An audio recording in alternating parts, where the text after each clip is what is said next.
अस्सलाम वालेकुम। ये आज वैक्यूम पंप पे बना रहे हैं। अब इसका कि वैक्यूम पंप कौन सा यूज़ करना चाहिए, किस तरह यूज़ करना चाहिए और इसकी कैपेसिटी क्या होनी चाहिए। और इस ये वैक्यूम पंप जो होता है सी एफ एम में होता है। क्या कि सी एफ एम क्या है, सी एफ एम में क्या क्या चीज़ें देखी जाती हैं, ये सब कुछ आज बताऊंगा आपको मैं। जो वैक्यूम होता है ये बहुत ज़रूरी चीज़ होती है, क्योंकि मॉइस्चर वगैरह और जो कोई भी मॉइस्चर पार्टिकल हो अंदर रह जाते हैं, जिससे हमारे सर्किट को काफ़ी नुकसान देते हैं। ये बहुत ज़रूरी चीज़ होती है और इसको सही होना भी बहुत ज़रूरी है। अब शुरू करते हैं कि वैक्यूम पंप क्या सिस्टम में आपका किस रेशो के हिसाब से आप डिज़ाइन करेंगे, इसको कैसे रखेंगे। ये देखें, ये मैंने एक बॉक्स बनाया हुआ है, ये वाला बॉक्स है। इसकी जो चारों तरफ से एक फुट फुट का ये बॉक्स है, 1 फुट का, मतलब फुट मुरब्बे में ये है। अगर ये जो है, अगर इसमें ये सी एफ एम देखें तो ये देखें, इसका मतलब ये होता है C C F M cubic foot पर मिनट होता है। अगर 1 मिनट में इसमें से वैक्यूम करे, ये वैक्यूम कितना करे कि 500 माइक्रोन। हमेशा जो माइक्रोन होता है, माइक्रोन में वैक्यूम का होता है। अगर आप आम रूटीन में किसी पे गैस को चार्ज करने के लिए वैक्यूम करेंगे तो आपको ये नहीं पता होता कि ये कितना वैक्यूम है और क्या हो। जब इसमें ये टाइम लिमिट भी नहीं हो सकती, क्योंकि सर्किट का बड़ा छोटा होना, सर्किट में मॉइस्चर का कितना है, वैक्यूम कितना है, क्या कुछ है, उसके हिसाब से ही हम इसको डिजाइन करते हैं। इसका जो वैक्यूम है वो 500 मैक्रोन तक इसका जो है वैक्यूम होना चाहिए। ये अगर आपका सर्किट बड़ा है तो इसमें 10 मिनट भी लग सकते हैं, 15 मिनट भी लग सकते हैं, 20 मिनट भी लग सकते हैं। और ये देखें, फ्रिज को मैंने मैक्रोन गेज यहाँ पे लगाई हुई है। ये मैक्रोन गेज होती है, ये वैक्यूम के और फ्रिज के वैक्यूम पंप के सीरीज में लगाई जाती है। ये मैक्रोन, ये 500 मैक्रोन आप इस पे चेक करें, और जिस वक्त तक 500 मैक्रोन पूरा हो जाए उस वक्त तक वैक्यूम आपको करते रहना चाहिए। ये जो नीडल वाली गेज है ये आपको सही नहीं बताएगी। ये डिजिटल गेजें मिल जाती हैं मैक्रोन गेज। ये मैक्रोन गेज लेके हमेशा मैक्रोन से वैक्यूम किया करें। ये देखिए, ये टेबल मैंने बनाया है, आपके लिए बनाया है। ये इसलिए बनाया है कि इससे आपको ये पता चल जाए कि इसमें कितने मैक्रोन का वैक्यूम पंप आपने यूज करना है। ये फर्स्ट पे देखें, फर्स्ट पे है हमारा जो टन है, 10 टन तक है जो, उसको 1.5 मैक्रोन का वैक्यूम पंप लगाते हैं हम। और इसी 2 नंबर पे आ गया, ये देखें 10 से 15 टन को 2 सी एफ एम का। इसी तरह ये पूरा चार्ट, ये 15 टन से 30 टन, 30 से 45, 45 से 60, ये देखें सारा लिखा हुआ है। ये चार्ट मैंने इसलिए बनाया कि आपको इसकी समझ आ जाए। इसकी चार्ट की आप स्क्रीन शॉट भी ले सकते हैं। और हमेशा ना आपने ये वैक्यूम पंप जेन्युइन यूज़ करना है। और इसका भी ये मसला होता है कि इसमें जब आप इससे वैक्यूम करते हैं, इससे वैक्यूम करें, और ये है कि इसमें ज़रूर आपने ना आयल जो है इसमें चेंज आपने करना है। ये नहीं होता कि इसमें आयल यही आप रखी जाए, दोबारा ना हो। और कम से कम 4 से जो 5 आपने यूनिट करने, इसके बाद आपने जो है इसमें गैस जो अपनी आयल जो है वो यहाँ से आयल डलेगा इस पे, और इस गेज से यहाँ पे आपने चेक करना आयल पूरा हो तो इसका आयल चेंज करना है। ये नहीं आयल बेशक पूरा रहे, इसका ये मतलब, क्योंकि इसमें से मॉइस्चर वगैरह और हवा में जो पार्टिकल जो भी हों वो इसमें जमा हो जाते हैं, फिर वो अच्छी तरह वैक्यूम नहीं करना होता इससे। और हमेशा ये वैक्यूम पंप आपने रोटरी 2 स्टेज का वैक्यूम पंप लेना है, उससे वैक्यूम करना है। दूसरा वैक्यूम पंप यूज़ नहीं करना। रेसिप्रोकेटिंग जो कंप्रेसर होते हैं उससे वैक्यूम नहीं होता पूरा, क्योंकि पिस्टन वाले होते हैं और वो पिस्टन की डबल वाल। और इसमें यह खसूसियत होती है, इसमें सिर्फ रूटर घूम के सक्शन करता है और सिंगल डिस्चार्ज वाल होता है और 2 स्टेज होता है, जो गैस को बिल्कुल वापस वो नहीं होता। जो आपका रेसिप्रोकेटिंग होगा वो कुछ मिकदार में आपकी नमी और उसके उसमें और कुछ ना कुछ चीज़ अंदर में रहने देगा और हवा अंदर रहेगी।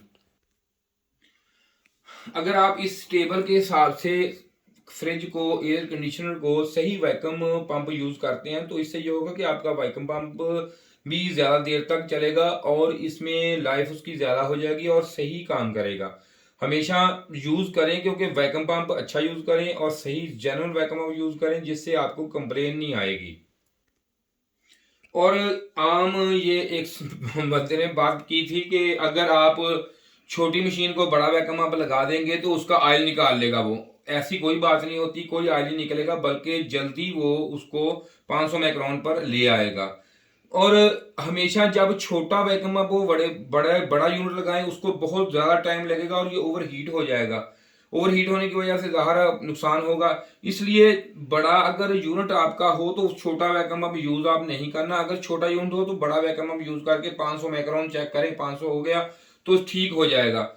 ये भी चीज आपने खास ख्याल में रखनी है और याद रखनी है ये चीज। और हमेशा rotary two stage vacuum pump आपने इस्तेमाल करना है, दूसरा कोई इस्तेमाल नहीं करना। अब ये है कि अगर आपकी जो वैक्यूम आप कर रहे हैं उसमें क्या क्या मसले किस किस वजह से आते हैं उस पर डिस्कशन कर लेते हैं। अगर वैक्यूम पूरा ना हो तो उससे होगा क्या कि इसमें एयर रह जाएगी। जब एयर रह जाएगी वो नॉन कंडेंसेबल गैस होती है, उसे उसका जो वॉल्यूम होता है ना वो बहुत ज्यादा वॉल्यूम उसका होता है। उससे ये होता है कि कंडेंसर आपका बहुत ज्यादा ओवर हीट होगा, गैस कम चार्ज होगी।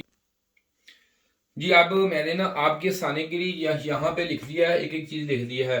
ये लेस रेफरेंस चार्ज, लेस जो इसमें होती है ना, लेस को आपको समझना है कि लेस कैसे हो जाती है। ठीक है, लेस लेस का मतलब कम कम रेफरेंस चार्ज होती है। इसलिए होती है कि इसमें ना एयर कोई ना कुछ एयर की मिकदार आपका वैक्यूम पंप सही नहीं होता, या वैक्यूम पूरा मिकदार से वैक्यूम नहीं होता, जिससे कुछ ना कुछ इसमें लेस रेफरेंस चार्ज होती है, यानी कि हवा की को मिकदार और नमी इसमें रह जाती है। उससे ये होता है कि अगर वो हो तो ज़ाहिर वो नॉन कंडेंसेबल गैस होगी, तो उससे आपका कंडेंसर जो है ओवर हीट होगा, जिससे आपका कंप्रेसर भी ओवर हीट होगा।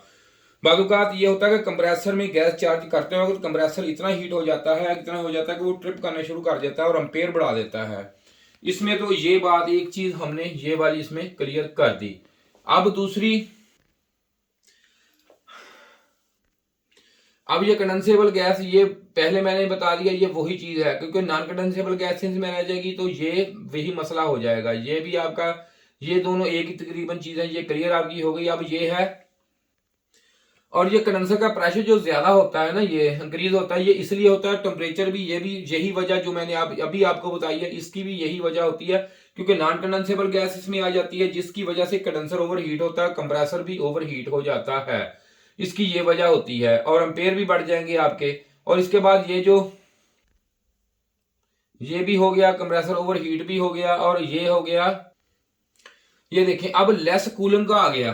ठीक है, अब लेस कूलिंग क्या होती है? अब इससे ये होगा, जब आप गौर से सुने, जैसे ना एक कैपिलरी ट्यूब की आवाज तसलसल नहीं होता, कभी तेज कभी कम, कभी तेज कभी कम, ये वो चीज आ गई। इससे होता क्या है कि कुछ इसके जो नमी होती है ना इसके अंदर रह जाती है, जो आपका डिवाइस होती है, कैपिलरी ट्यूब लगी होती है, लो प्रेशर और लो टेम्परेचर जब हो जाता है ना, उसके आगे जब स्प्रे होती है, तो उसमें होता क्या है, इसे पार्शियल चोक कहते हैं। इसको जो है ना सिस्टम, ये पार्शियल चोक के जिम्मे में आता है, पार्शियल चोक हो जाती है। पार्शियल चोक खतरनाक चोक होती है। आप एक और चीज देखेंगे कि आपके फ्रीजर के ऊपर ना एक तो होती है बिल्कुल पॉलिश बर्फ आनी चाहिए, बिल्कुल पॉलिश, और आपका हाथ पकड़ेगी, और एक होती है कि आपने जब ये मसला हो तो होता क्या कि ऊपर ना बरूर सा आ जाता है, एक ना जैसे बुर सी आ जाती है, इससे बरूर होता है, और आप ऐसे करें तो वो उसी वक्त ना गिरता है वो, और वो ऑटो फ्रिज नहीं करेगी। आपकी जो फ्रिज है ना वो ऑटोमेटिक नहीं बंद होगी, थर्मोस्टेट काम नहीं करेगा, इससे ये फॉल्ट आ जाता है। लेकिन ये होता कि आपका सिर्फ ये मसला है कि आपने वैक्यूम सही नहीं किया, इसलिए ये भी मसला आ जाते हैं।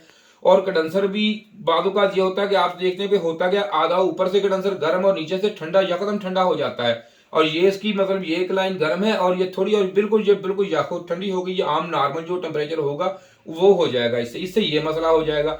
और हमेशा आपने ये जो सबसे ये भी और ये खतरनाक चीजें इसमें होती है, सिर्फ और सिर्फ सारी होती हैं, ये सिर्फ आपके वैक्यूम जो आप सही प्रॉपरली नहीं करते, इस वजह से ये मसला आ जाता है। और इससे आप बहुत पता भी नहीं चलता मैकेनिक करता क्या है, और उसको ज्यादा गैस और दे देता है, और गैस देता है, होता क्या, एक वक्त आता है कंप्रेसर के वाल्व फाड़ या कंप्रेसर जाम हो जाता है, इससे ये मसला आएगा। और ये सारा जब यहां से जो मॉइस्चर है ना, ये रेफ्रिजरेटर के साथ आस्ते आस्ते आके आयल के साथ मिक्स होके जो कंप्रेसर में पार्ट लगे होते हैं, मतलब मोटर होती है, उसकी वाइंडिंग के ऊपर ये असर करेगा, वो वहां पे एक तेजाब बन जाएगा, एसिड बन जाएगा, बन के उसको खराब करेगा, और इसके जो वाल होते हैं वालों को खराब करेगा, इसकी क्रैंक शाफ्ट को खराब करेगा, हर चीज के ऊपर जंग पैदा होगा। जब जंग पैदा होगा तो उसमें जो है वो स्पीड उसकी कम होगी, जाहिर बात है गर्म होगा, और इसकी वजह से स्पार्किंग की वजह और सारी वजह ये बनती है इससे।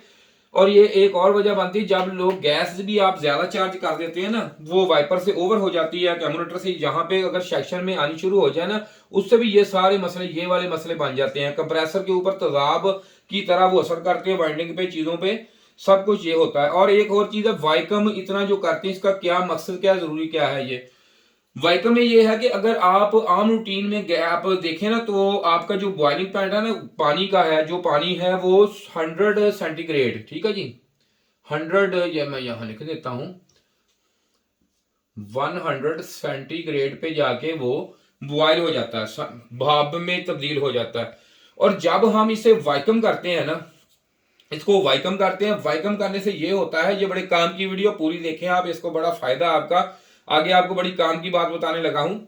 ये देखें, इसमें ये फायदा है आपका कि जब ये यहां पे होता है, वाइकम के जरिए नमी कैसे बाहर आती है, ये मेन एक सवाल होता है कि वाइकम के नमी कैसे खींच लेता है। वो होता क्या है, अगर यहां पे अगर आपका एम्बिएंट टेम्परेचर, मिसाल के तौर पर आपका ambient temperature 35 centigrade, ambient temperature जो है वो 35 सेंटीग्रेड, या मिसाल के तौर पर 40 ला लें, आप 40 लिख लें, 40 सेंटीग्रेड फिलहाल आप ये 40 लिख लें, 40 भी हो, तो इससे होगा क्या कि जब ये 100 पे होता है, जब ये इससे वाइकम में आ जाता है ना, कम हो जाता है, तो वो 30 पे या 25 पे या 45 पे ये उबलना शुरू हो जाता है। वाइकम से जो है वो कम होने की वजह से, वाइकम से इसका सीएफएम जो वाइकम होता है, सीएफएम हिसाब से इसका जो मैक्रोन होता है, इतनी वैक्यूम हो जाए तो ये इसका जो है 100 से पानी का 100 से 40 या 35 पे आ जाता है, इसका 35 पे भी 35 सेंटीग्रेड पे आ जाता है। जब 35 पे होता है, फिर वो भाप बन के सारा पानी जो है वो वैक्यूम पंप के जरिए बाहर निकल जाता है। इसका ये तरीकाकार होता है। और आप अगर देखें तो जो कोई भी मैन्युफैक्चरिंग है ना, जो मैन्युफैक्चर करता है चीज को, वो उसके ऊपर बालूकात लिखा होता है 500 मैक्रोन, किसी जगह लिख देते हैं वो 100 मैक्रोन, ठीक है जी, किसी जगह वो लिख देते हैं 40 मैक्रोन, किसी जगह लिख देते हैं 60 मैक्रोन। ये इसका ये मतलब होता है कि जितनी मैन्युफैक्चर ने लिखा हुआ है, आप उस हिसाब से उसका वैक्यूम पूरा करें। ये ना हो कि बस ठीक है, अगर मैंने कह दिया 500, आप 500 करना शुरू कर दे, 500 नहीं, पूरा मैक्रोन के हिसाब से जो लिखा हुआ है उस पर लाजमी लिखा होता है मैक्रोन कितने, 500 मैक्रोन, इतने मैक्रोन, इतने उस हिसाब से आप उसका वैक्यूम करेंगे। अगर उस हिसाब से आप वैक्यूम करेंगे तो उससे होगा कि आप, या अक्सर ये मसले आते हैं कि कंप्रेसर ब्लास्ट हो गए, कंप्रेसर में ये मसला हो गया, ये पहले कूलिंग बड़ी अच्छी थी, अब हमने 2 दफा बड़ी अच्छी सी गैस चार्ज की है और बड़ी महंगी गैस चार्ज की है, वो कूलिंग का रिजल्ट नहीं आता, पता नहीं क्या मसला है, वो कूलिंग नहीं होती एसी में या फ्रिज में, वो रिजल्ट नहीं आता।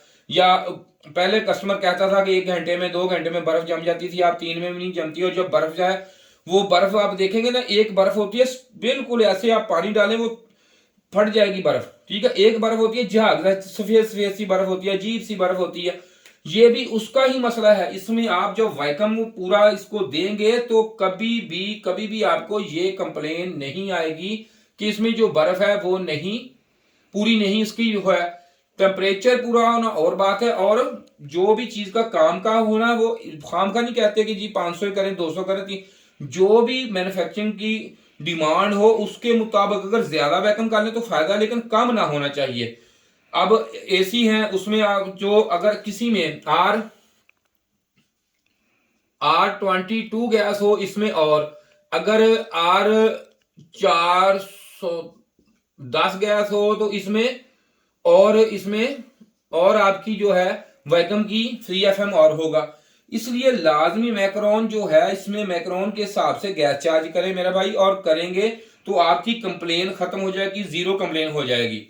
कई ऐसी जगह है जहां आप डिग्री है आपकी जो यूनिट की है वो माइनस में जाती है, या माइनस बादुकात ऐसा हो कि ऐसे यूनिट जो -30 में हो जाती है, -30 तक उसकी टेम्परेचर होता है। बाकी ऐसे हैं जैसे ये एसी होता है, इसका होता है प्लस में, +2 होता है, ठीक है। लेकिन इसमें और इसमें बहुत फर्क होता है। यदि अगर इसकी आप इसकी जगह देखें और इसकी जगह देखें, कितना फर्क है ये।